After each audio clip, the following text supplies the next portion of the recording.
finalizamos el módulo de webinario sobre medicina de precisión que iniciamos el 27 de abril, en el que hemos desarrollado para todos los profesionales de salud 14 conferencias magistrales con las que hoy completamos 15 excelentes participaciones de expertos nacionales e internacionales que aceptaron compartirnos sus conocimientos en el tema, que ha pasado desde los conceptos de la medicina personalizada, la importancia de los datos en la toma de decisiones e innovación en el diagnóstico oncológico, en la vigilancia genómica y en la ciencia de datos, hasta la bioinformación como una estrategia importante para el desarrollo de toda esta temática.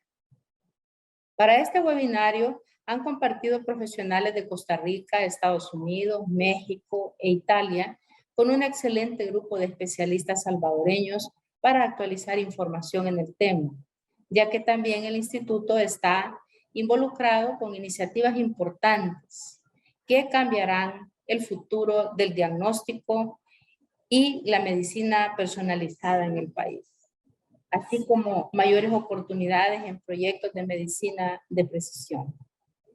Este módulo lo cerramos de una forma muy especial, con la participación de la doctora Leticia Franco. Ella se doctoró en bioquímica por la Universidad Nacional de Asunción, Paraguay. La doctora Franco tiene un diplomado de estudios avanzados del doctorado en biología molecular de la Universidad Autónoma de Madrid, España. La doctora Franco es conocida por nosotros y además es diplomada en enfermedades tropicales. De 1998 a 2004 ejerce como docente e investigadora del Instituto de Investigaciones en Ciencias de la Salud de la Universidad Nacional de Asunción, Paraguay. Tenemos una ponente que ha trabajado como investigadora asociada del Laboratorio de Arbovirus y Virus Importados del Centro Nacional de Microbiología del Instituto Nacional de Salud Carlos III de Madrid, España, desde 2007 a 2015. La doctora es consultora internacional de la Organización Panamericana de la Salud. Tiene además 20 años o más de experiencia en diagnóstico y caracterización de enfermedades virales, arbovirus, fiebres hemorrágicas virales y otros virus especialmente emergentes. Este día nos va a hablar sobre un tema más que importante: la vigilancia genómica del dengue y su importancia en la salud pública. Les recuerdo a todos mantener sus salidas de video y audio cerradas para captar la atención de nuestra ponente, y si tienen preguntas al final realizarlas en el chat como cotidianamente lo hacemos, para después leerlas a la doctora y que ella las conteste. Agradezco desde ya a la doctora Franco, a pesar de toda su agenda tan ocupada, aceptar nuestra invitación para compartir con los profesionales salvadoreños su experiencia y sus conocimientos. Bienvenida, doctora Franco, es suya la palabra. Muchas gracias, doctora Xochitl. Le agradezco a usted, ¿verdad? Representando al Instituto Nacional de Salud de El Salvador, que gentilmente, bueno, me ha invitado a participar de esta serie de webinarios muy interesantes que está llevando a cabo. Bueno, muchas gracias por la presentación. Voy a empezar a compartir mi pantalla y bueno, les voy a hacer una breve reseña porque este tema es, como muchos de ustedes a lo mejor conocen que están en el tema, es muy intenso, extenso, intenso. Entonces voy a tratar de hacer un poquito un pantallazo y ver un poquito cuáles van a ser son las implicancias o la importancia en salud pública, ¿verdad? De realizar una vigilancia genómica, especialmente con el dengue. Ya lo hemos visto claramente con COVID o con SARS-CoV-2. Y bueno, voy a comentarles un poquito esto sobre el dengue. Voy a hablarles sobre la situación en la región. No voy a tocar las generalidades porque yo supongo que ya todos saben mucho sobre dengue. Después les voy a hablar un poco de la vigilancia genómica antes del COVID o prepandémico, ¿verdad?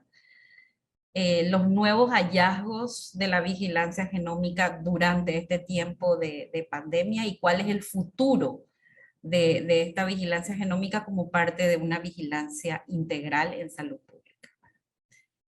Bueno, para iniciar un poquito la situación, cómo estamos con el reporte de casos de dengue.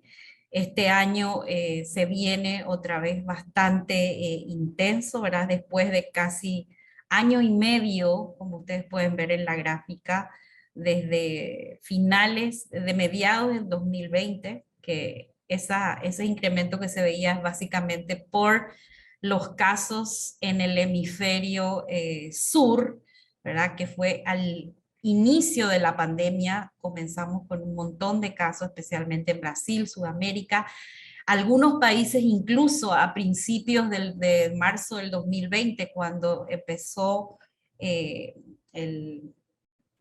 a gestarse, ¿verdad? La circulación de SARS-CoV-2, estaban en una situación epidémica de dengue. Entonces, perdón, voy a volver otra vez aquí. Teníamos este incremento que veíamos a inicio del 2020, se veía prácticamente a eso, ¿verdad? Luego, con todo lo que fue las medidas de prevención, ¿verdad? Quedarnos en casa, la cuarentena y el distanciamiento físico y social, ¿verdad? Vemos que disminuyó bastante el contagio por dengue, vemos muy poquitos casos como en algunos años, luego de la introducción del Zika de 2017 y 2018, que vimos esta disminución que llamó mucho la atención de los epidemiólogos, ¿verdad? Una inmunidad cruzada con el Zika, eso fue lo que se mencionó, y bueno, llegamos a esos niveles en 2021, pero este año, otra vez a expensa del verano en el cono sur, estamos teniendo, volviendo a cifras prepandémicas de dengue, ¿verdad? Especialmente este pico que ustedes ven en las primeras semanas del 2022 hasta la semana 28, es lo que está en el sistema. Esto está en la plataforma de información en salud de las Américas, PLISA, que lo pueden encontrar en la página OPS, es abierto, ahí ustedes pueden revisar, están todos los datos regionales y además de algunos países también, y hay un análisis pormenorizado. Entonces podemos ver, esto está hasta la semana 28, tenemos un incremento, como les decía, básicamente por lo que está pasando en Brasil y en algunos otros países de Sudamérica, ¿verdad? Se ha visto desde principios de año un incremento otra vez en la circulación del dengue. Aquí podemos ver las cifras para 2022. Tenemos más de 2 millones de casos reportados hasta la semana 28. Más de 993,000 están confirmados por laboratorio y de los cuales 2.422 son dengue grave. Hasta el momento se han reportado 865 muertes por dengue en lo que va de 2022. No sé si, bueno, está muy pequeñito, pero para que puedan ver, este es un reporte, es tal cual como los países reportan, esto también está en línea. Muchos de ustedes recordarán que si trabajan en la parte de vigilancia, recordarán que esto antes se tenía en PDF, ustedes tenían que acceder al PDF, ahora en la página de PLISA pueden acceder directamente a esta tabla dinámica. Ustedes pueden elegir las semanas epidemiológicas, pueden elegir todo aquí y, digamos, le pueden jugar con los datos y hacer gráficas, mapas, tablas, ¿verdad? Les invito a que si les interesa la epidemiología del dengue y de otros arbovirus, porque también está chikungunya y zika, y hay otros patógenos también que están bajo vigilancia que pueden encontrar en esa misma página. Esto básicamente es para mostrarles que tenemos circulación de los 4 serotipos en muchos países. Por ejemplo, podemos ver aquí en Guatemala, en México, en Colombia. circulación de los 4 serotipos en 2022, y en algunos países predominancia de dengue 1 y dengue 2. Especialmente podemos ver acá en Centroamérica, la primera parte, aquí arriba, tenemos circulación de 1 y 2, principalmente en la mayoría de los países de Centroamérica. Para ir un poquito a la segunda parte, ¿qué es lo que teníamos con respecto a la vigilancia del dengue en la prepandemia, ¿verdad? Quería mencionarle un poco algunos antecedentes, ¿verdad? Que nos hicieron a nosotros en el año 2014-2015 iniciar un proyecto de vigilancia genómica de dengue, ¿verdad? Porque esto ya nació finales del 2014, principios del 2015, ¿verdad? Bueno, en ese momento había más de 10 millones de casos notificados en las Américas, ¿verdad? De los cuales el 2.5 de ellos eran graves. Estaba la presencia de los 4 serotipos. El conocimiento de la transmisión en los países derivaba principalmente de los reportes epidemiológicos estáticos, como les dije, o Excel enviados por los ministerios, o PDF o boletines que estaban, ¿verdad? Entonces, toda esa información epidemiológica estaba muy estática. En cuanto a los estudios de secuenciación, eran aislados y con técnicas y objetivos diferentes. Muy pocos eran estudios de salud pública, de vigilancia genómica como tal. La mayoría de ellos eran estudios de investigación de unidades académicas, universidades, instituciones académicas, y muy pocos laboratorios de salud pública, ¿verdad? Entonces, el objetivo de esa vigilancia genómica era muy diferente, básicamente más como investigación. Las secuencias depositadas de los 4 serotipos en GenBank, que es el banco de datos de la librería de Congreso de los Estados Unidos, donde generalmente uno tiene que depositar las secuencias para uno publicar en un artículo, en una revista indexada, ¿verdad? Es requisito que esa secuencia tenga una nomenclatura, una numeración, y esté, digámosle, depositada en GenBank, para que los demás países, actores o público en general pueda acceder, la verdad, una vez que esa publicación haya sido aceptada y abierta al público. También lo que movió a iniciar este proyecto de vigilancia genómica hace más de 6 años, ¿verdad? También era que toda la nomenclatura de lo que son las variantes o genotipos de dengue se basaban en estudios de hacía más de 20 años, ¿verdad?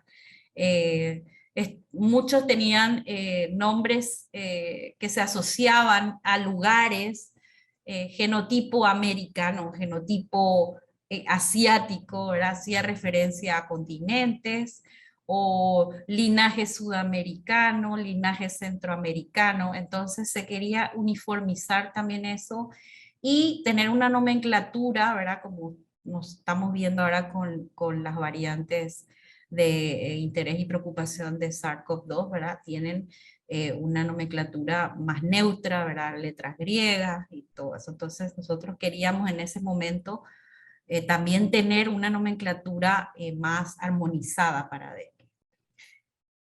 ¿Qué sabíamos o sabemos hasta ahora, ¿verdad? ¿Qué sabíamos en ese momento, ¿verdad? ¿Qué podíamos obtener, qué información podíamos obtener trabajando, desarrollando un proyecto de vigilancia genómica, ¿verdad? Podíamos conocer la diversidad genética de los virus dengue que estaban circulando, ¿verdad?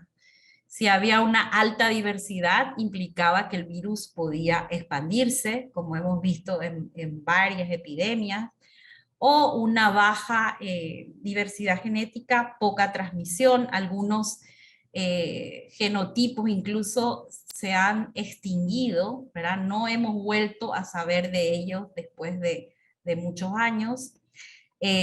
Podíamos ver si el virus tenía un solo origen, un virus introducido a un país, tenía un solo origen o más de un origen, como lo estamos viendo también con SARS-CoV-2.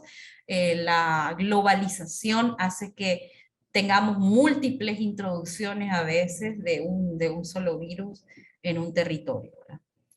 Y que nuevos virus pueden diseminarse rápidamente, ¿verdad? En el caso de dengue, nuevos genotipos o linajes virales con un mayor potencial epidémico, ¿verdad? Ya sea por la habilidad que tenga de replicarse en el vector o la situación inmunológica de esa población, ¿verdad? Y ser menos persistente o efímeros, ¿verdad? O asentarse en una población y llevar años circulando, ¿verdad? Como es el caso, por ejemplo, del genotipo América-Asia en las Américas, que ingresó en el año 81, ustedes recuerdan, por el Caribe, Jamaica, Cuba, y se expandió por todas las Américas y es predominante en este momento.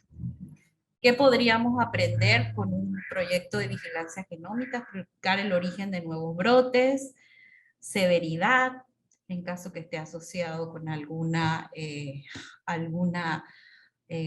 mutación en algún gen, se hablaba mucho de esto en dengue, entender mejor la endemicidad, ¿verdad? Porque en algunos lugares tenemos circulación de dengue todo el año persistente y en otras tenemos circulación más bien esporádica o circunscrita, ¿verdad? A la con estacionalidad. También documentar cambios genéticos, ¿verdad? Como diferencia en la antigenicidad y blancos para diagnóstico para antivirales, ¿verdad? Y la dinámica de transmisión del virus, luego implementarse una vacuna efectiva. Esto les recuerdo que es del año 2014-2015, cuando se hablaba mucho de la vacuna de dengue, de Vaxia, que estaba siendo aprobada en ese momento para uso, ¿verdad? En un rango de población definida, ¿verdad?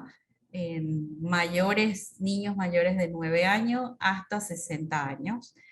Y incluso la OMS, ¿verdad? El Grupo Estratégico de Inmunizaciones de la OMS aprobó creo, no, si mal no recuerdo fue el año 2018, aprobó el uso de esa vacuna, con la particularidad que aquí en las Américas la OPS tiene un grupo estratégico de inmunización y ese grupo nunca aprobó el uso de esa vacuna, los programas ampliados de inmunización.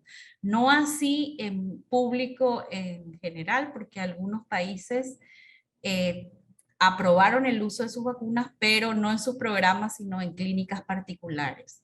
Y en algún otro país, creo que en un solo país de Sudamérica, se dio que un estado aprobó el uso para su programa de inmunización. El otro país fue fuera de la región y fue en Filipinas y hubieron bastantes problemas con el uso de la vacuna, ¿verdad? Entonces, eso es algo que ahora se va a poner otra vez en el tapete, ¿verdad? El estudio de una vacuna con estas nuevas tecnologías que tenemos de ARN, nuevas vacunas para arbovirus y para dengue, ¿verdad? Entonces, en ese momento nació lo que es el proyecto Vigenda, la vigilancia genómica de dengue en las Américas, ¿verdad? Nace dentro de una estrategia de gestión integrada de dengue, la EGI-Dengue, que muchos de sus países se ha venido implementando desde el año 2005, 2006. Entonces, dentro del capítulo o el pétalo, como le llamaban en esta infografía que teníamos de la estrategia, de laboratorio y de epidemiología conjuntamente, ¿verdad? Dentro de estos se marcaba lo que era el proyecto Vigenda.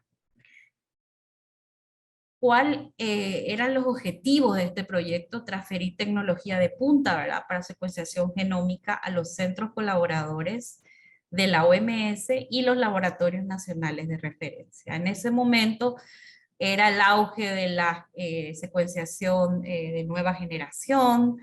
Todavía muchos laboratorios estaban trabajando con el método Sanger y entonces muy poquitos eran los que todavía en ese momento contaban ya con estos nuevos secuenciadores de nueva generación, que bueno, que ahora ya cada vez va pasando, se vuelven más obsoletos y va saliendo una de segunda generación, ¿verdad? Como lo que tenemos en este momento.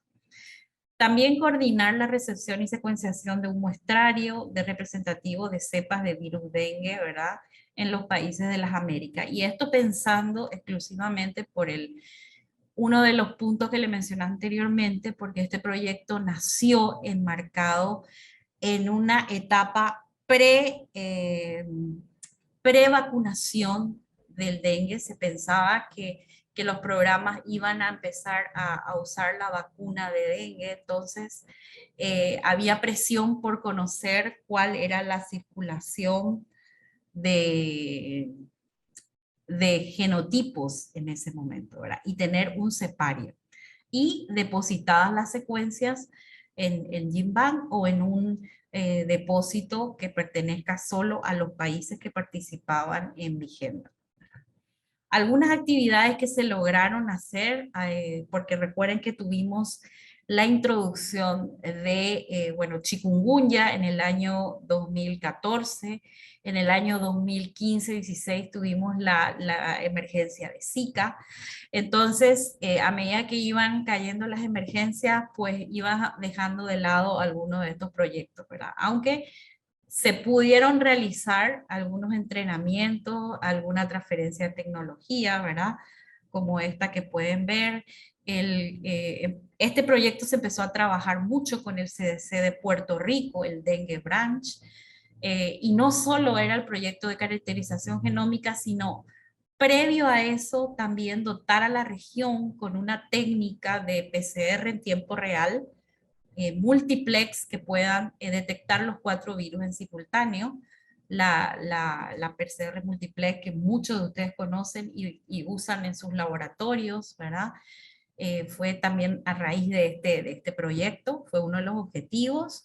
Y posteriormente, cuando se introdujo el Zika, el PCR trío, ¿verdad? Esto con nuestros socios estratégicos del CDC se logró realizar. Y también posteriormente, cuando ya tuvimos un tiempo de paz después a la avalancha que tuvimos con Zika, logramos transferir un protocolo de secuenciación de dengue, ¿verdad? Con el apoyo del CDC de Puerto Rico, que estaba diseñado para detectar los 4 virus del dengue y secuenciar la proteína de la envuelta del virus o el gen de la envuelta del virus, ¿verdad? Que es uno de los que está más expuesto a toda la presión de la respuesta inmune, junto con el gen de la proteína NC1, ¿verdad? Que muchos de ustedes saben que es la que se detecta en los kits de detección de antígenos de dengue. Entonces, estos dos genes o la unión de estos dos genes se venía usando en el pasado mucho para vigilancia genómica de dengue, una pequeña región de la conjunción ENS1 se usó por bastantes años para secuenciar y caracterizar dengue.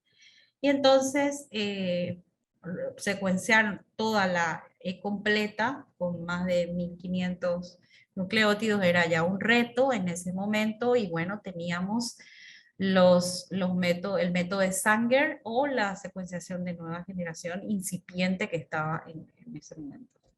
Entonces podemos ver, se diseñaron primers genéricos para los 4 dengue, y de ahí con la amplificación, con ese amplificado, se hacía la secuenciación con varios cebadores que estaban caracterizados para cada uno de los 4 serotipos de dengue, ¿verdad? Y además tenían sus controles de corrida.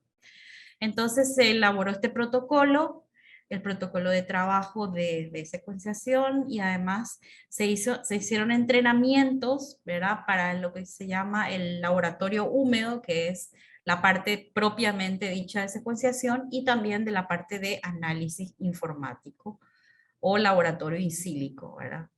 Este primer taller se hizo en México en 2016, también en plena expansión del Zika, ¿verdad? y logramos reunir a varios países, entrenarlos, ¿verdad? Y de ahí logramos unos acuerdos para secuenciar, ya sea in situ en los laboratorios que tenían capacidad y el envío de muestras a los laboratorios con capacidad por parte de laboratorios que no contaban con secuenciación genómica, ¿verdad?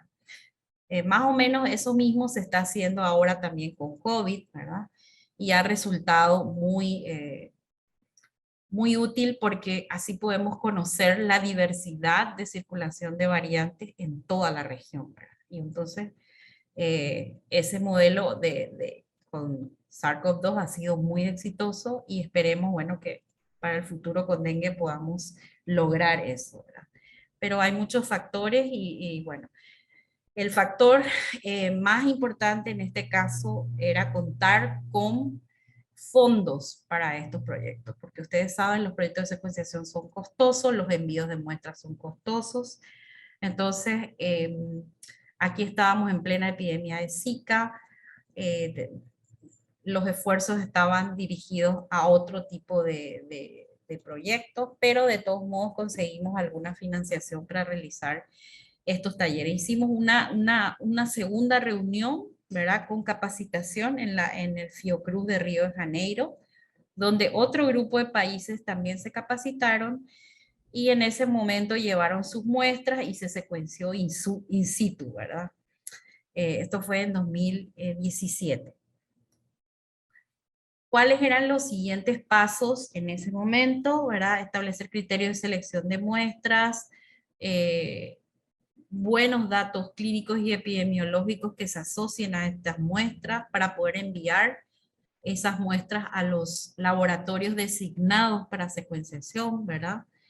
No solo era el CDC Puerto Rico, sino que había otros laboratorios también, tanto en Brasil, en México y en algunos otros países, ¿verdad? Que estaban para colaborar con el envío y secuenciación de las muestras enviadas por los laboratorios nacionales. Incorporar protocolos estandarizados para secuenciación y epidemiología molecular de otros arbovirus. Claro, ya teníamos Zika, ya teníamos chikungunya, y teníamos que ver si esos genotipos que estaban secuenciando en la región no habían variado o no había la creación de clados autóctonos, ¿verdad?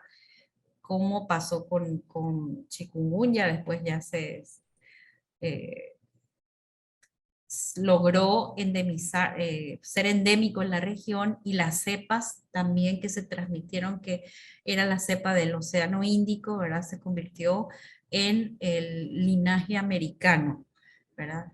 Y posteriormente en Brasil se encontró, gracias a la vigilancia genómica activa, que otro genotipo de Zika también de chikungunya se había introducido, ¿verdad? A partir de esto, de 2016-17, surge la necesidad de ampliar el proyecto Vigenda de vigilancia genómica de dengue a vigilancia genómica de dengue y otros arbovirus. Entonces, usando toda la capacidad de la red, logramos ampliar y hubieron ejemplos muy exitosos en Brasil, en México y en otros países también de caracterización de Zika, de chikungunya, gracias a los esfuerzos de personal que ya se había formado y que estaba trabajando en la vigilancia genómica de dengue. Y algo más ya difícil de lograr, ¿verdad? Pero que estamos en eso y queremos retomar, es la integración de la vigilancia genómica de dengue, en este caso y otros arbovirus, en la vigilancia integral, ¿verdad? No sé si se llega a ver en esta figura, se puede ver en esta columna, diferentes estados que están reportando casos de dengue y los serotipos por semana epidemiológica que están detectando, ¿verdad?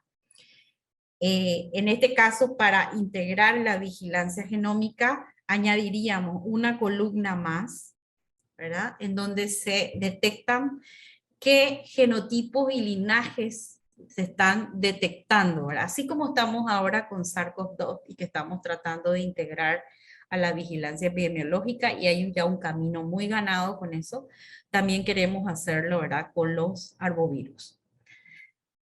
Eso es con respecto al prepandémico, ¿verdad? Nosotros culminamos el año 2019 tratando de impulsar nuevamente el proyecto de vigilancia genómica de dengue y otros arbovirus, y vino la pandemia, ¿verdad? Pero antes de comenzar la pandemia, en diciembre del 2019, recibimos una llamada de unos colegas de la red, porque nosotros tenemos, eso no mencioné, ¿verdad? Pero Vigenda es un proyecto de lo que es la red de laboratorios de diagnóstico de arbovirus, la RELDA, ¿verdad? Que es una red que ya casi va a cumplir 15 años el próximo año. Está muy establecida, muy sólida, forman parte todos los laboratorios nacionales de referencia y centros colaboradores de la OPS-OMS, ¿verdad? Y ahí se incluye también los Centros de Control de Enfermedades de Estados Unidos, está el laboratorio de Fort Collins y está el laboratorio de Puerto Rico, el Dengue Branch, y algunos otros laboratorios asociados, invitados también, por ejemplo en Brasil, ustedes saben que es muy grande, Brasil tiene varios laboratorios de referencia, y también algunos institutos de salud pública que también forma parte de la RELDA, y algunos invitados que siempre tenemos, por ejemplo, el Instituto de Salud Pública de Canadá, el Instituto Pasteur de la Guyana Francesa, que son también aliados estratégicos, ¿verdad? Y forman parte también de la red. Entonces, dentro de la red trabajamos con este protocolo que les mencioné, Vigenda, y en 2019, a finales de 2019, en diciembre, tuvimos una llamada de Perú que necesitaban corroborar unos resultados de dengue 2, especialmente que estaba circulando en ese momento, ¿verdad? Entonces, para introducir un poquito el tema, les quiero mostrar aquí cuáles son los genotipos de dengue 2. Este es un árbol muy viejo que lo hice hace muchos años cuando estaba trabajando en España. Aquí podemos ver los seis genotipos de dengue 2 que más, o sea, que están más descritos en la literatura, ¿verdad? Y que están ampliamente distribuidos. Algunos que otros, como les dije, están casi extintos, ¿verdad? Como es el primero que ustedes pueden ver acá en púrpura o azul, el dengue 2 americano, ¿verdad? Que se introdujo en las Américas a principios de los 70 y solamente fue detectado en las islas del Pacífico Occidental y en América, ¿verdad? Se cree que este genotipo se originó en el Pacífico y se estableció en las Américas a principios de los 60-70. Luego tenemos el genotipo cosmopolita, que como su nombre lo dice, está ampliamente distribuido en varios continentes, especialmente en África, en Asia, el sudeste asiático, ¿verdad? Y Oceanía. Hasta el momento no se había detectado el genotipo cosmopolita en las Américas. Luego tenemos el América-Asia distribuido el genotipo asiático del sudeste asiático, ¿verdad? Que tenemos los dos genotipos Asia acá en verde, el genotipo Asia americano, que está aquí en verde en el medio, más claro, este verde oscuro es el Asia del sudeste asiático, y este es el genotipo Asia propiamente dicho, ¿verdad? El genotipo Asia americano se introdujo en las Américas desde el año 81, como les dije, a través del Caribe, ¿verdad? Y se cree que causó la gran epidemia de Cuba que se conoce de los años 80-81 y que todo el mundo asocia a la introducción de lo que es lo que en ese momento se llamaba, ¿verdad? Dengue hemorrágico, porque ahora sabemos que tenemos una nueva clasificación clínica y lo llamamos dengue con signos de alarma y dengue sin signos de alarma y dengue grave.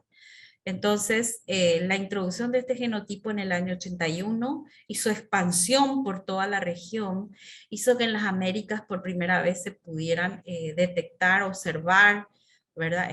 Esta entidad clínica conocida como dengue hemorrágico, hoy en día dengue con signos de alarma o dengue grave. Luego tenemos toda esta rama de rosado y naranja, que es los genotipos selváticos. Estos genotipos selváticos se circunscriben especialmente a África y alguno que otro en Asia, y están mantenidos en ciclos enzooticos, que quiere decir en primates no humanos y mosquitos aedes, pero aedes selváticos o mosquitos que, que están en las regiones húmedas tropicales. Todo lo que vemos aquí arriba, por encima del fucsia, son ciclos urbanos, transmitidos entre el hombre y mosquitos Aedes aegypti principalmente, y en algunos casos, como en África o en Europa se ha dado, es por Aedes albopictus, pero principalmente el ciclo urbano se mantiene, ¿verdad?, entre la población humana y los mosquitos Aedes aegypti, a diferencia del ciclo selvático. Esto para darles una introducción del dengue 2. Entonces dijimos que el genotipo de dengue 2 predominante en las Américas desde el año de los finales de los 80 es el genotipo América-Asia, y el genotipo americano que se ha encontrado en Perú en los años finales de los años 90. Entonces, esto es lo que vemos. En las Américas tenemos estos dos genotipos hasta el momento, ¿verdad? Aquí para ver un poquito la distribución a nivel global de los genotipos de dengue 2. Ustedes pueden entrar a esta página de NextStrain y ver los diferentes genotipos. Ahora vamos a ver rápidamente. Y acá en azul pueden ver la dispersión del genotipo América-Asia, ¿verdad? Y en verdecito pueden ver la circulación del genotipo americano. Entonces, estos son los dos genotipos de dengue 2 que están descritos a las Américas. Este gráfico que ven aquí es hasta octubre del 2020. No está actualizado. Entonces vamos a entrar rápidamente para ver esto. Les quería mostrar en tiempo real, ¿verdad? Aquí ustedes pueden ver, esto es de dengue 2, aquí pueden cambiar los diferentes serotipos, pero vamos a ver dengue 2. Este es el genotipo cosmopolita, aquí abajito vemos el genotipo americano, y acá en azul el América-Asia, ¿verdad? Que está bastante distribuido. Vamos a ver en tiempo real. Es un poquito lento esto, pero vamos a ver cómo ha ocurrido la introducción de los diferentes. No estamos viendo la ventana, doctora. La segunda. ¿No se está viendo? No, debe compartirla. Ok. Tenemos la presentación aún. Ok, no está en tiempo real como hace rato vimos, entonces. Vale.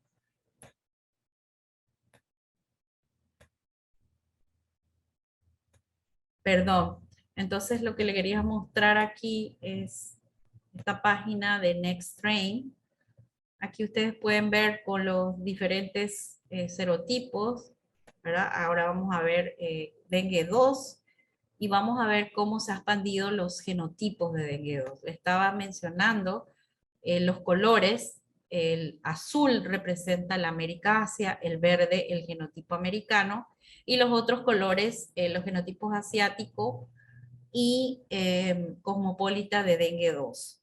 Fíjense cuál es esto desde principios de 1900 hasta 2020 está actualizado este gráfico. Esto es filodinámica para ver cómo es la transmisión de las diferentes cepas del dengue, ¿verdad? Vemos acá en verde el genotipo americano, ¿verdad? Cómo se distribuye por la región y después ingresa a través del Caribe en azul el genotipo asiático americano y es el que prevalece, ¿verdad? Hasta hoy en día en las Américas. En rojo, en naranja vemos en África y Asia vemos el genotipo cosmopolitan, cómo se distribuye y también los otros genotipos asiáticos, ¿verdad? Ustedes pueden ver esto en diferentes, pueden entrar a esta página. Bueno, entonces vamos a volver a la presentación. Me dicen cómo vamos de tiempo. Estamos bien, doctora. Ok, entonces retomamos lo que les venía diciendo. Solamente esto era una introducción para que ustedes sepan cuáles eran los genotipos que están dominantes en las Américas. Entonces, hasta 2019, 2020 teníamos el americano, ¿verdad? Que está circunscrito a algunas zonas, especialmente los últimos hallazgos han sido solo en Perú. Y el genotipo América-Asia, que sí es el predominante y es el, digámosle, el genotipo epidémico de dengue 2, ¿verdad? El que encontramos en todos los brotes y epidemias de dengue 2 hasta el momento. Entonces, ¿qué pasó en diciembre del 2019? Los colegas del Instituto Nacional de Salud de Perú nos llaman para conversar sobre el hallazgo de una secuencia que estaban teniendo de dengue 2, que no era América-Asia, que no era América, porque Perú es el país que más genotipo americano ha detectado, ¿verdad? Que es el genotipo nativo. Y también tenía circulación desde el año 2001 de la América-Asia. Entonces nos dicen que ese genotipo que están encontrando es nuevo y que es asiático. Y comenzamos una serie, ellos utilizaron el protocolo de Vigenda, que es la secuenciación de la envuelta del virus, ¿verdad? En una región de 1500 pares de base aproximadamente, y con ese análisis se llegó, ¿verdad? Al resultado de la introducción de un genotipo nuevo de dengue 2, el genotipo cosmopolita, que hasta ahora no había circulado en las Américas. Aquí hago un paréntesis y les comento que a finales de los 80, en el año 88-89, hay algunos reportes en México, especialmente en el estado de Yucatán, que han detectado el genotipo cosmopolita. Pero han sido detecciones puntuales y ese virus, como nunca más fue detectado en México ni en ningún otro país, ¿verdad? Le estoy hablando del año 87, 89, nunca más se ha detectado. Entonces, ese genotipo, esa introducción de ese genotipo en México fue muy puntual. Fueron casos importados probablemente y no se expandió. Sin embargo, en Perú sí se dio la expansión.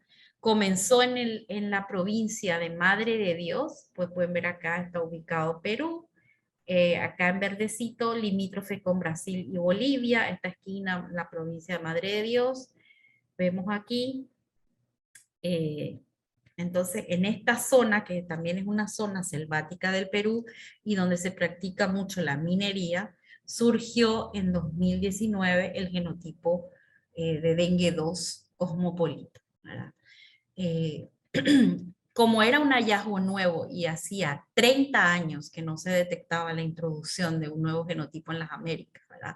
La última vez fue en el año 81 en Cuba.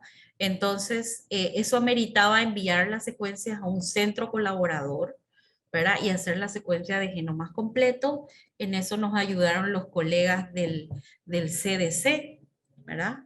Se enviaron, CDC Puerto Rico, se enviaron esas muestras para confirmar y corroborar el resultado porque era un hallazgo muy importante, ¿verdad?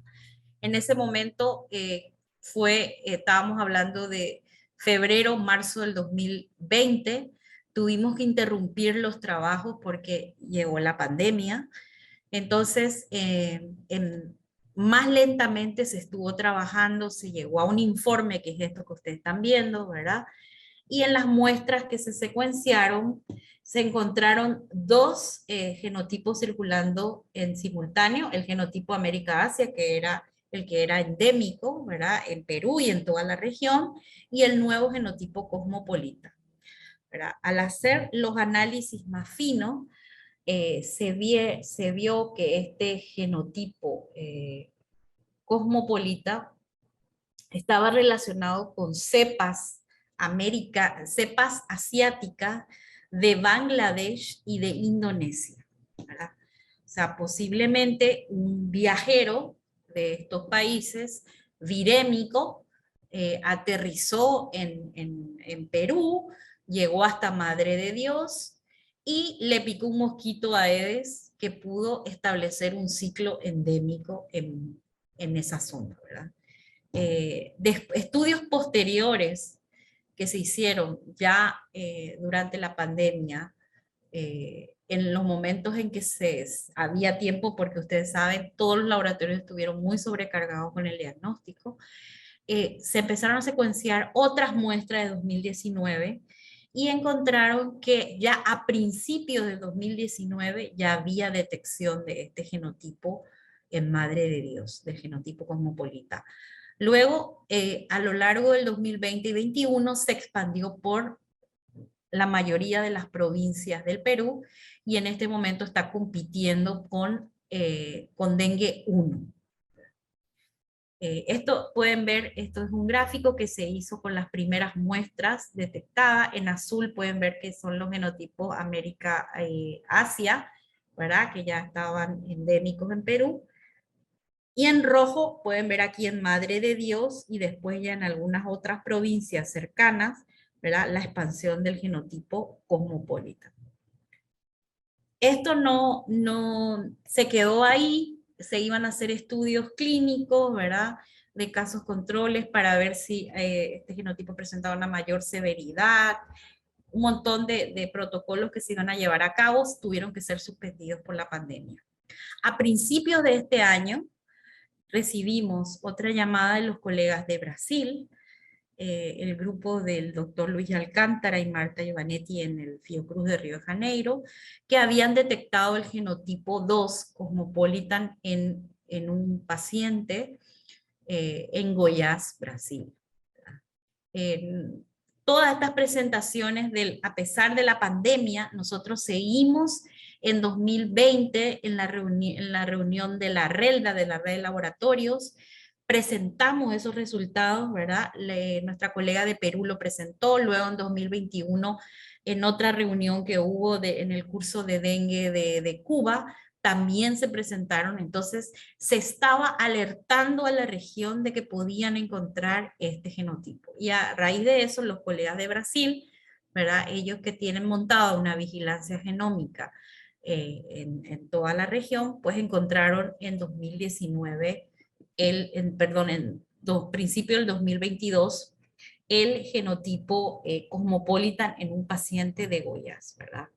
Y se agrupa, aquí ustedes pueden ver, se agrupa con las cepas encontradas o detectadas en el Perú, lo que indica que esta introducción del genotipo de dengue 2 cosmopolita en Brasil se dio a través del Perú, de un paciente virémico, un turista, un viajero virémico que fue de Perú a Brasil y logró establecerse un ciclo de transmisión endémica de dengue 2 cosmopolita en esa región, ¿verdad? Esto fue a principios del 2022 en Goiás, en el estado de Goiás. Hoy en día, al día de hoy, esto es por gentileza de los colegas Marta Giovanetti y Luis Alcántara del Fiocruz de Río de Janeiro, no se dieron cuál es la situación. Tenemos en rojo aquí la cepa de Perú. Como ustedes pueden ver, este es el clado ya llamado genotipo cosmopolitan sudamericano, ¿verdad? Porque está presente todas las cepas de Brasil.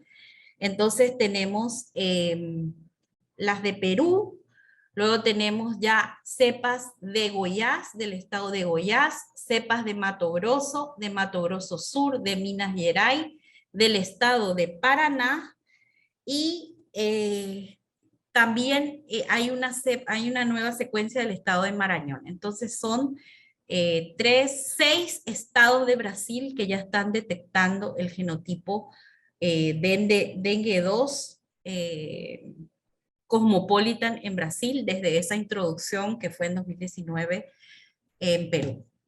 Entonces, ¿cuál es el futuro de la vigilancia genómica, verdad? Y su introducción como parte de la vigilancia central en salud pública. Bueno, mucho de lo que vamos a hacer ahora en el futuro está basado en las capacidades que en este momento o que se han creado gracias al COVID, ¿verdad? En 2020 surge la necesidad de fortalecer las capacidades nacionales para vigilancia genómica, ¿verdad? Para detectar las variantes de SARS-CoV-2. Entonces la OPS empezó a trabajar con los países para construir una red de vigilancia genómica de COVID. Teníamos una situación A, que es la capacidad limitada o inexistente para secuenciar en el país, que entonces estos países deberían enviar muestras a los laboratorios de referencia.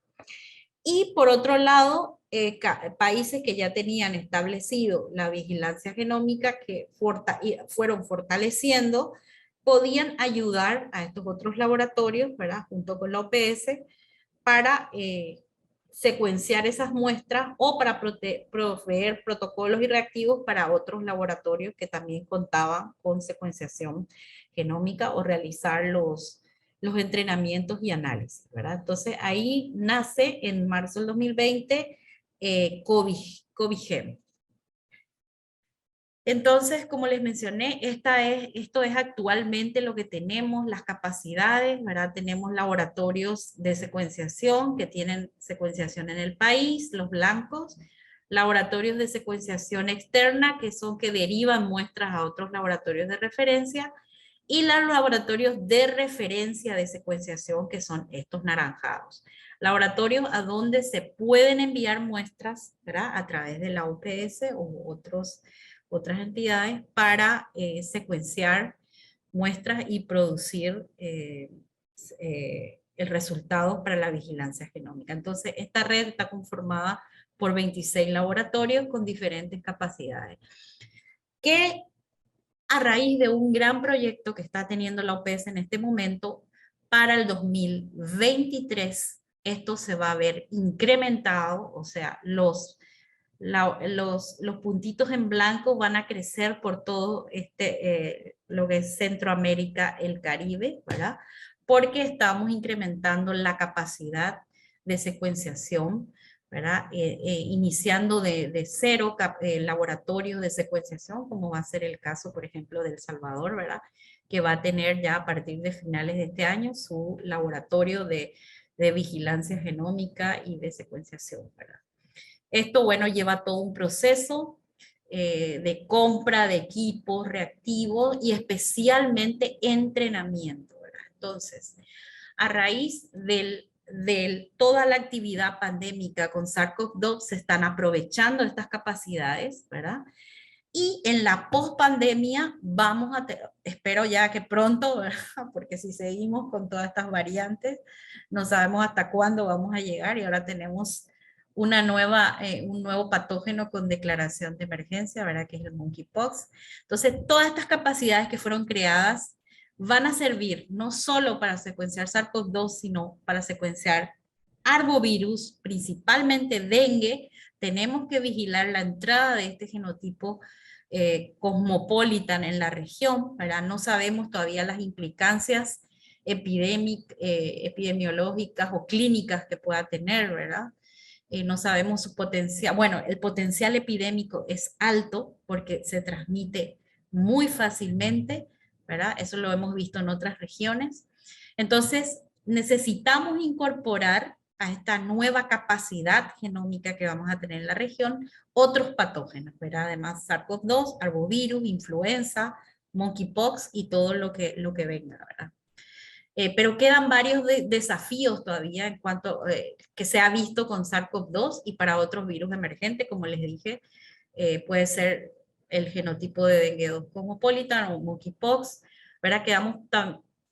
Queda por definir la cantidad óptima de secuencias, cuántas muestras vamos a secuenciar para generar una cantidad estadísticamente significativa, ¿verdad? Y todo eso depende de cómo vamos a mantener esta vigilancia genómica. Los equipos son costosos, los suministros reactivos son costosos, hay que formar una nueva masa de recursos humanos para esto, ¿verdad? Hay mucha capacitación, se necesita personal con habilidades específicas como análisis bioinformático, ¿verdad? Recién teníamos una pequeña capacitación en Centroamérica y una colega decía que era abrumador toda la bioinformática. Entonces esto es un proceso, son varios años que tenemos que ir fortaleciendo la capacidad, ¿verdad? En análisis bioinformático. No es solo montar el laboratorio, comprar el equipo y tener los reactivos, sino que también fortalecer toda la capacidad de análisis bioinformático y capacitar también a nuestros epidemiólogos y gestores a interpretar esos datos genómicos, ¿verdad? Entonces necesitamos también un control de calidad para esta nueva vigilancia genómica, mejorar y garantizar la oportunidad de carga de secuencias, ¿verdad? Los países depositan estas secuencias en GSIDE, esto nació con gripe aviar, influenza y bueno, y ahora con SARS-CoV-2 se ha expandido bastante, ¿verdad? Y la calidad del metadato, todos los datos que van a acompañar esa secuencia, ¿verdad? Es necesario integrar también los sistemas de información de laboratorio y vigilancia, ¿verdad? Estamos trabajando en algunos países para eso. Y también evaluar si hemos cubierto todas las áreas geográficas, si ninguna área geográfica ha quedado sin muestreo, ¿verdad? Bueno, entonces es necesario consolidar el trabajo, ¿verdad? Ya establecimos SARS-CoV-2 en varios países, la vigilancia genómica está establecida, ¿verdad?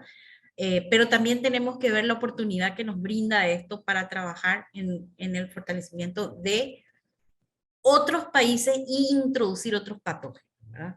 En el fortalecimiento de las capacidades nacionales en vigilancia genómica, y yo creo que estamos en el camino correcto y estamos logrando, especialmente en Centroamérica vamos a tener 3 nuevos laboratorios de secuenciación genómica. La pandemia de influenza nos impulsó el diagnóstico molecular porque empezaron los laboratorios a hacer detección por PCR de influenza, ¿verdad? Eso apoyó, ayudó también a que posteriormente se puedan implementar protocolos de PCR en tiempo real, no solo para influenza, sino para dengue, después para Zika, chikungunya y otros patógenos, ¿verdad?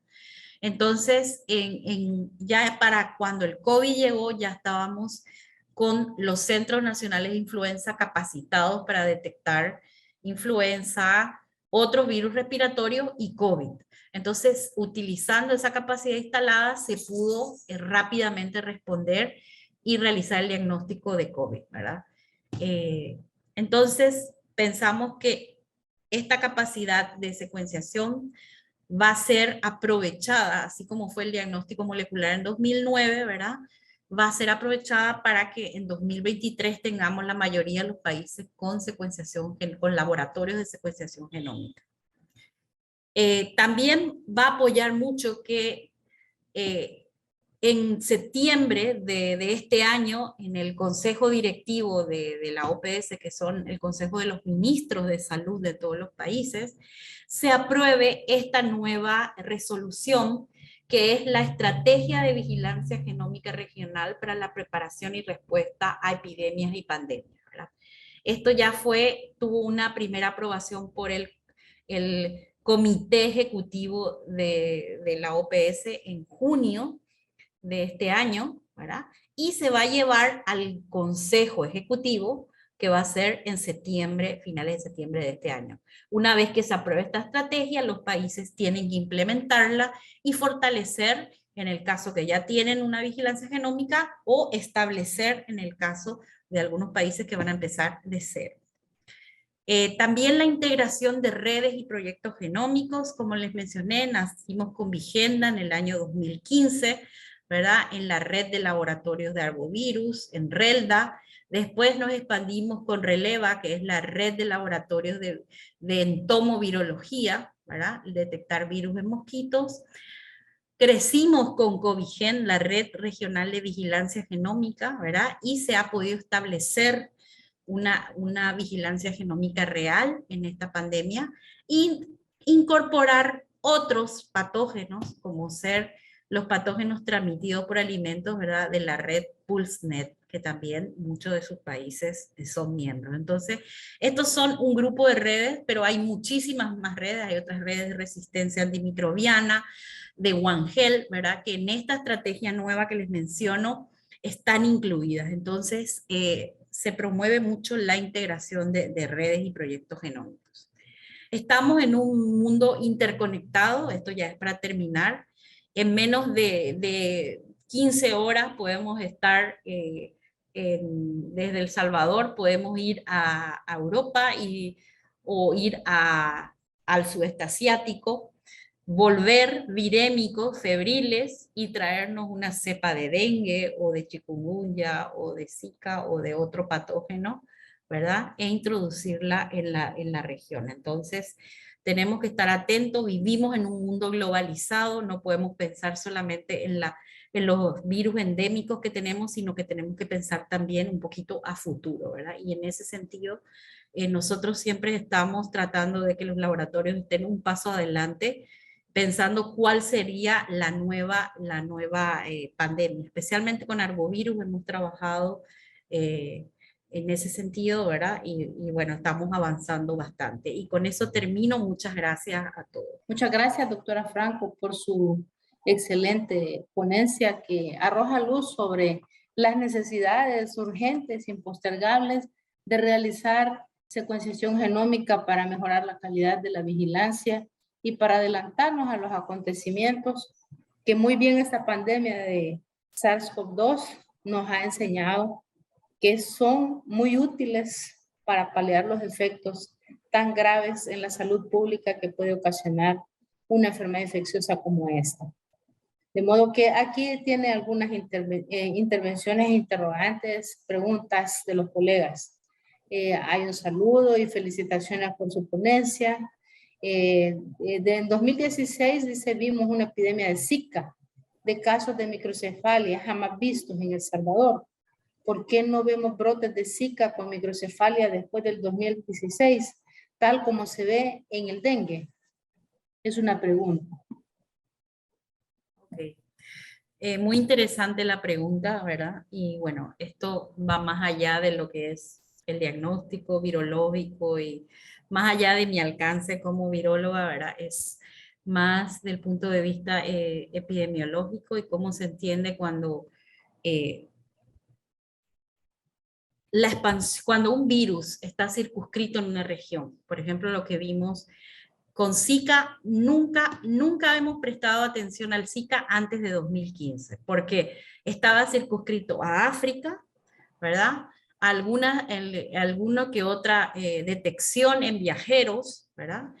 Recién en Europa, porque esto me tocó a mí, me tocó vivirlo en Europa, empezamos en 2014, en plena también epidemia de ébola en África, ¿verdad? Empezamos a tener algunos pacientes importados, especialmente que viajaban al sudeste asiático, a Barcelona, ¿verdad? Que eran positivos para Zika.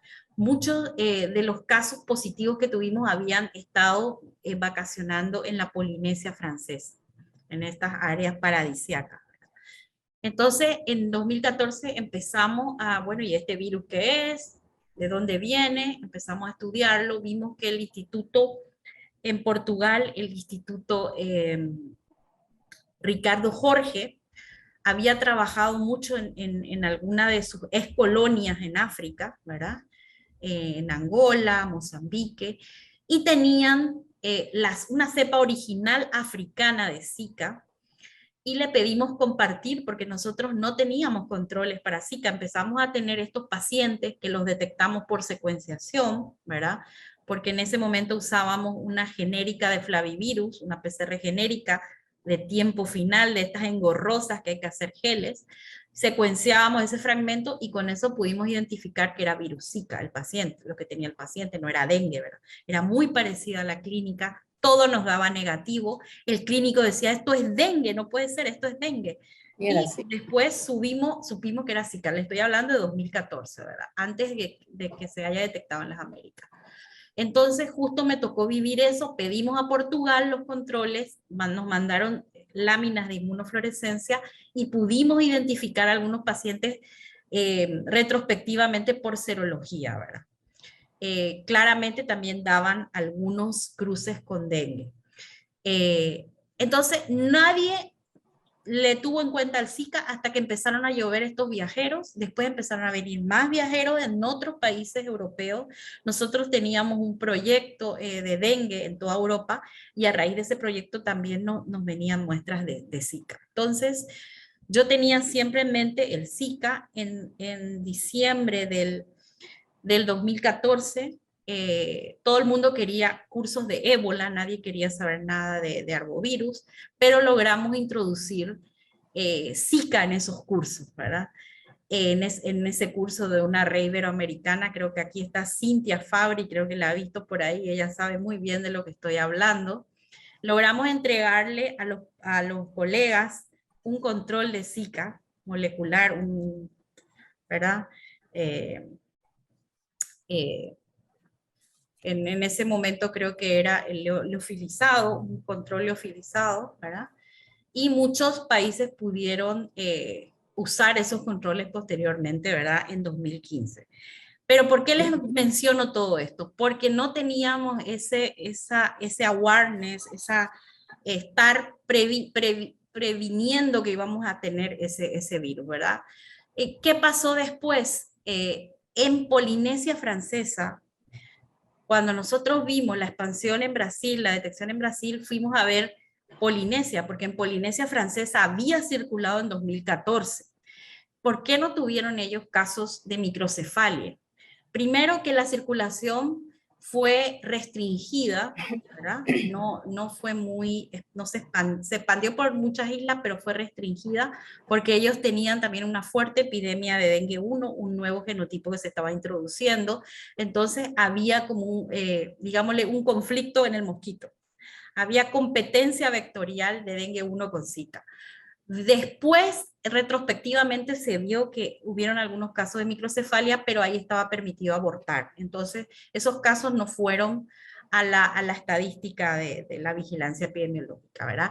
En las Américas se expandió tanto, ¿verdad?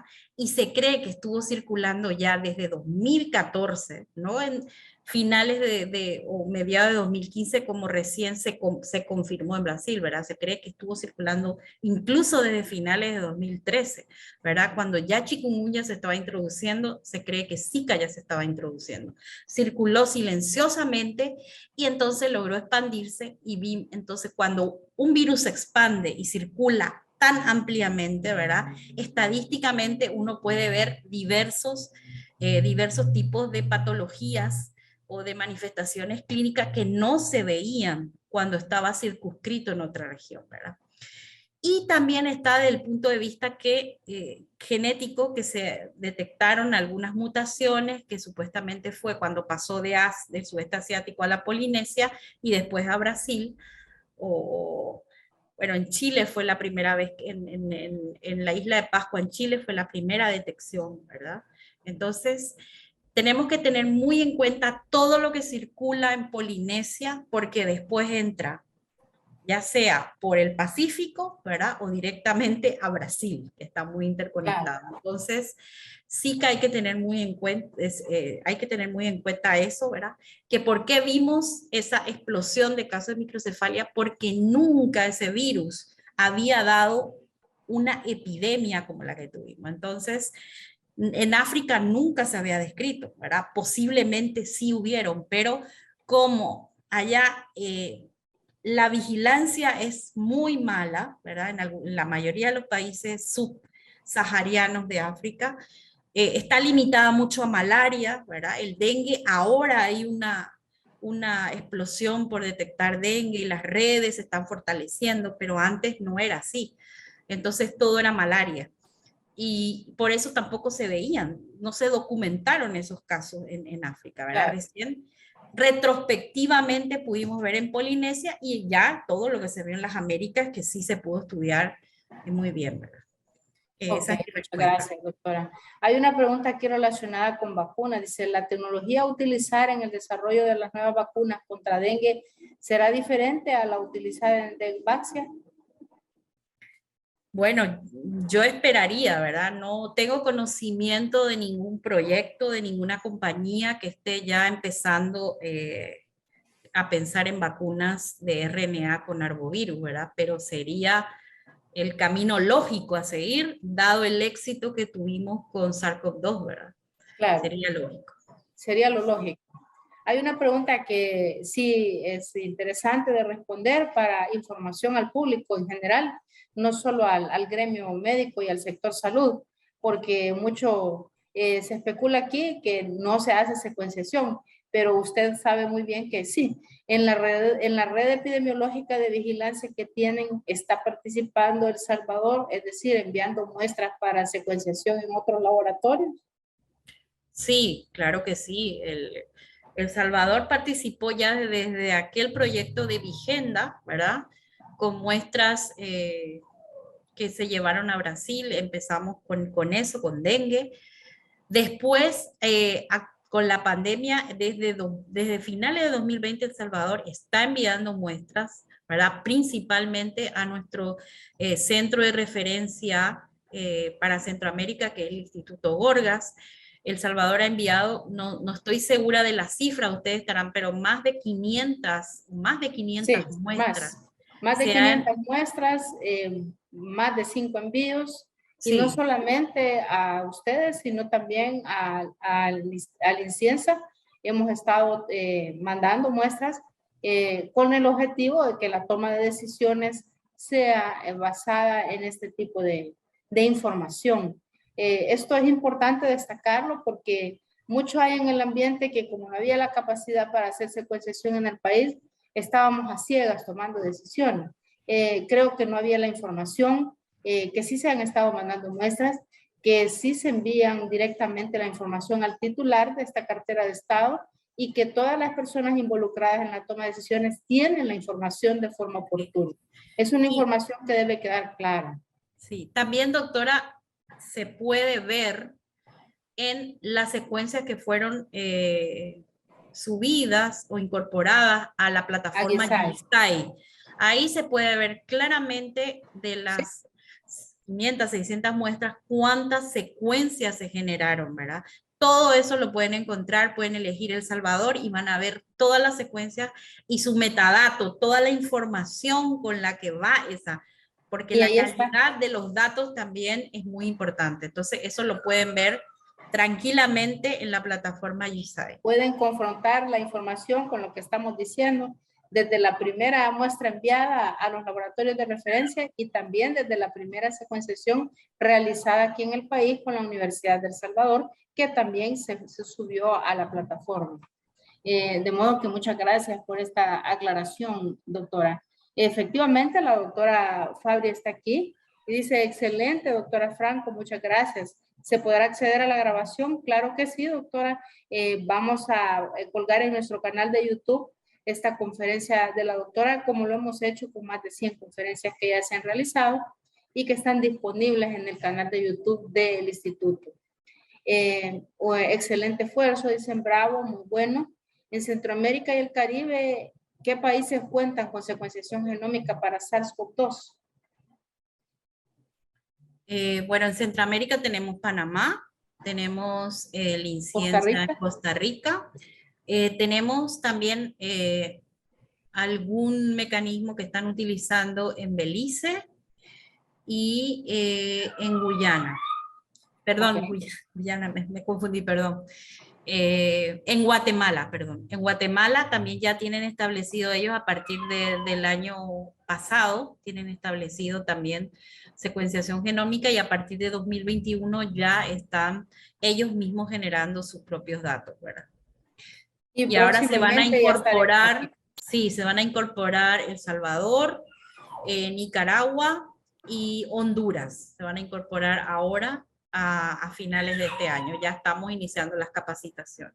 Así es. Hay múltiples agradecimientos y felicitaciones.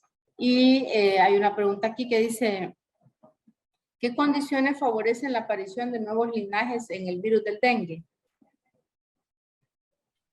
Bueno, eso es multifactorial, ¿verdad? Pero principalmente la globalización. O sea, Claro, tenemos un país endémico de dengue en donde también es endémico el vector, tenemos índices de infestación de Aedes aegypti muy altos,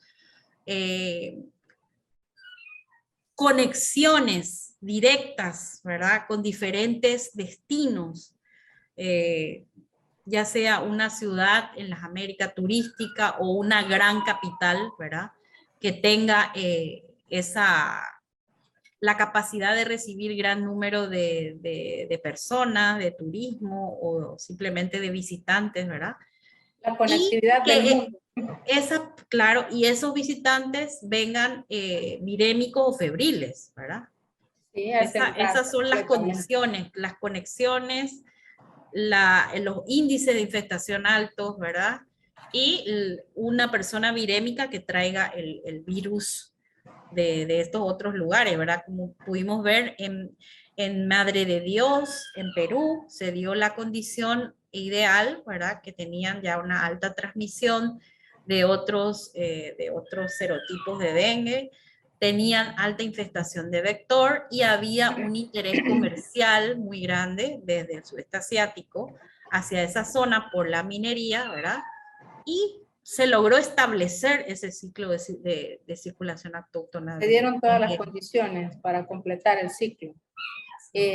Muchas gracias, doctora. En realidad ha sido muy interesante, muy clara su información y muy dada a darnos, pues, en realidad una razón muy importante para insistir en realizar el esfuerzo de hacer secuenciación para mejorar la vigilancia genómica de los agentes infecciosos prevalentes, pero también de hacer secuenciación para otras objetivos importantes en la medicina, como lo es la oncología de precisión, la genética o la genotipificación de algunas enfermedades no transmisibles, cosas que el ministerio ha priorizado desde esta gestión como una forma de mejorar la calidad de atención en salud.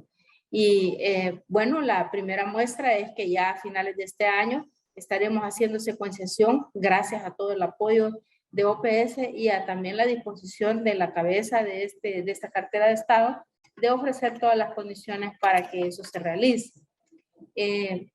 Agradezco muchísimo toda su intervención y quiero a la vez anunciar el nuevo ciclo de conferencias que comienza después de la vacación de agosto que tenemos los salvadoreños, que es el 10 de agosto hasta el día último de septiembre, 29 de septiembre, en donde estaremos hablando de enfermedades infecciosas emergentes y reemergentes y tocando temas muy importantes como el brote de la viruela del simio y las respuestas a preguntas muy claves al respecto de esta, el diagnóstico laboratorial, para el que ya El Salvador está adquiriendo capacidades y ya ha capacitado personas inicialmente. Hablar también sobre la inmunogenicidad de la vacuna antivariólica al respecto de esta enfermedad, la detección del virus de la polio derivado de tipo 2 y las implicaciones para las Américas, así como otros temas importantes del abordaje epidemiológico de las enfermedades infecciosas emergentes y reemergentes en la situación actual de la pandemia de SARS-CoV-2, que pues han impactado definitivamente las coberturas de vacunación en el resurgimiento de problemas que ya estaban controlados en el mundo o parcialmente controlados y que ahora se están volviendo otra vez un dolor de cabeza para todos los que trabajamos en salud pública.